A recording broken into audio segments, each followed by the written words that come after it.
Antusias dari wisatawan Malaysia itu selalu meningkat.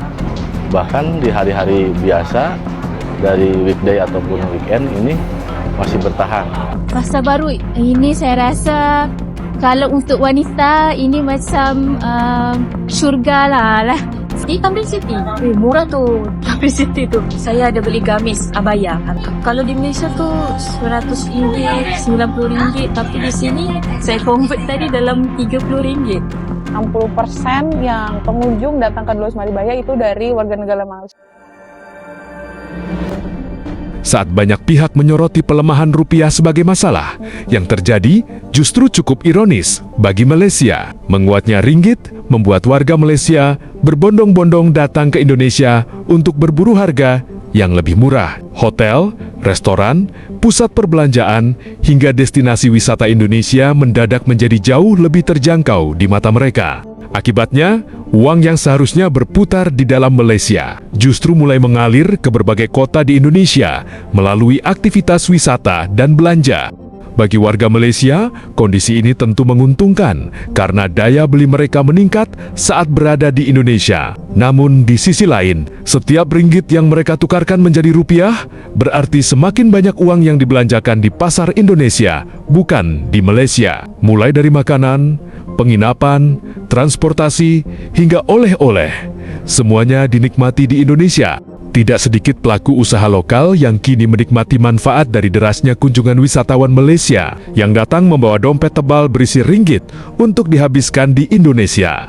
Inilah ironi yang jarang dibahas. Saat banyak orang menganggap pelemahan rupiah hanya membawa kerugian, Indonesia justru berhasil menarik semakin banyak pengeluaran dari warga negara tetangga. Semakin kuat ringgit, semakin murah Indonesia di mata wisatawan Malaysia, dan semakin besar pula uang mereka yang berpotensi masuk ke ekonomi Indonesia. Dengan kata lain, ketika sebagian warga Malaysia merasa sedang menikmati keuntungan kurs, Indonesia juga diam-diam menikmati keuntungan yang tidak kalah besar, menjadi tempat tujuan utama bagi ringgit Malaysia untuk dibelanjakan.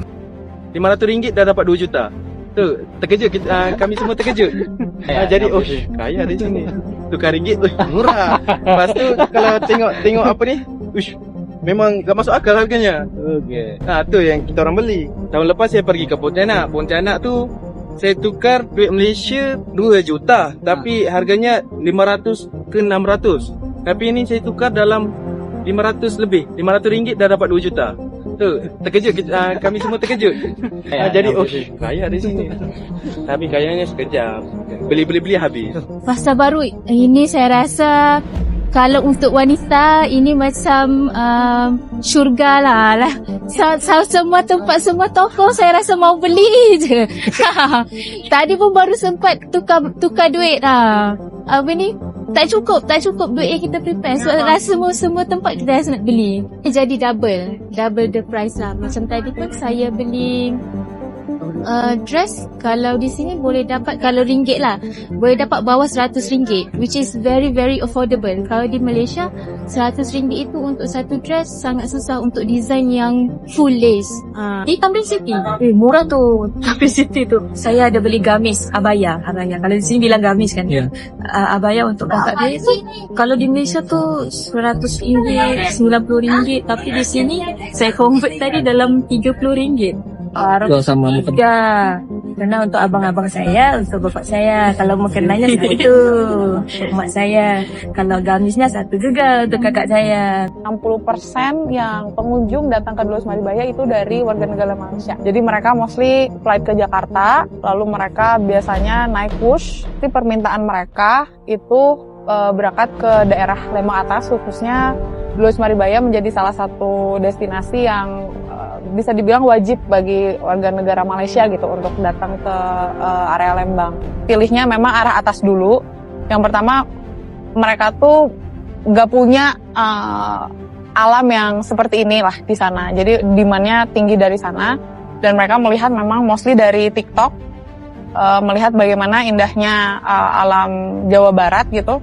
Jadi mereka pengen banget berkunjung ke sini untuk yang pertama kuliner, juga wisata, naik wahana dan lain-lain. Warga negara Malaysia tuh datang lebih banyak dibandingkan lokal.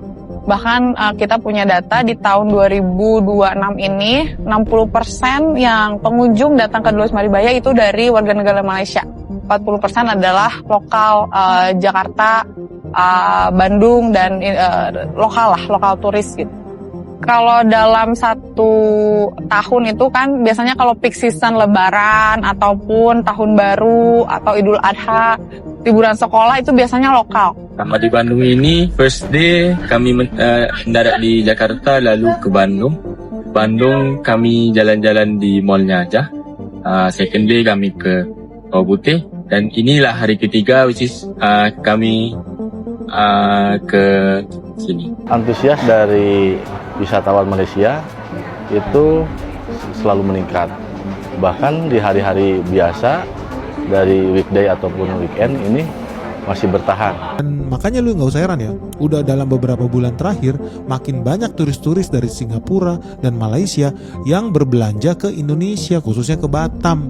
Kenapa? Karena nilai tukar Indonesia terhadap ringgit Malaysia terhadap dolar Singapura terus melemah. Kabar buruk, tergantung. Indonesia itu mayoritas negara ekspor atau impor terhadap Singapura. Maksudnya apa sih Pak? Gini loh, gampang guys. Lu lihat meja di depan gue nih. Kalau dulu satu ringgit Malaysia harganya 3.000 rupiah, meja ini gue jual seharga 1.000 ringgit. Artinya meja ini mendatangkan duit buat gue senilai 3 juta rupiah. Nilainya 1.000 ringgit, satu ringgitnya 3.000 rupiah. Nah kalau rupiah terus melemah menjadi 6.000 ringgit, kabar baik atau kabar buruk? Tergantung lu mau jadi negara budak atau negara yang kaya raya. Kenapa Pak? Karena kalau satu meja ini harganya tahun depan jadi 1.000 ringgit juga tetap, tapi rupiahnya udah berubah. Tadinya 1 ringgit 3.000 perak, sekarang jadi 6.000 perak. Artinya barangnya sama, biaya produksinya sama, ringgitnya pun sama-sama nilai meja ini 1.000 ringgit. Tapi kalau dulu 1.000 ringgit gue dapat 3 juta, tapi karena rupiah melemah 1.000 ringgit jadi 6 juta. Gue tambah kaya atau tambah miskin? Gue tambah kaya raya. Apalagi lebih cuan lagi guys, kalau ternyata produk-produk ekspor kita harganya juga malah naik. Udah dolarnya semakin menguat, rupiah semakin melemah, kabar baik buat eksportir. Barang-barang yang kita ekspor ternyata harganya juga naik. Tadinya 1.000 ringgit bukan lagi 1.000 ringgit tahun depan, ternyata naik jadi 2.000 ringgit. Double cuan. Ringgitnya dapat lebih banyak, rupiahnya dapat jauh lebih banyak. Banyak ada Cikuro. Dah mendarat weh daripada Indonesia. Korang tengok tu ha. Penuh satu rack guys. Kita bawa masuk 500 pieces. Dia ada makan Cikuro. Ya Allah, akhirnya aku dapat juga. Hari tu aku datang. Hidup tak try Cikuro. Baru order Grab baru dapat. Rupanya order. Sama-sama Syah. Kan kita dekat Bandung, korang suruh kita try ni kan, Cikuro. Stok panas-panas ni memang original. Korang tahu ni brand daripada Cikuro tau. Bukan kopi ori, bukan orang punya, orang Malaysia punya, tak. Ni memang kita bawa daripada Indonesia sendiri, daripada Pekanbaru Indonesia. Bagaimana pendapatmu mengenai ini guys? Tulis di komentar.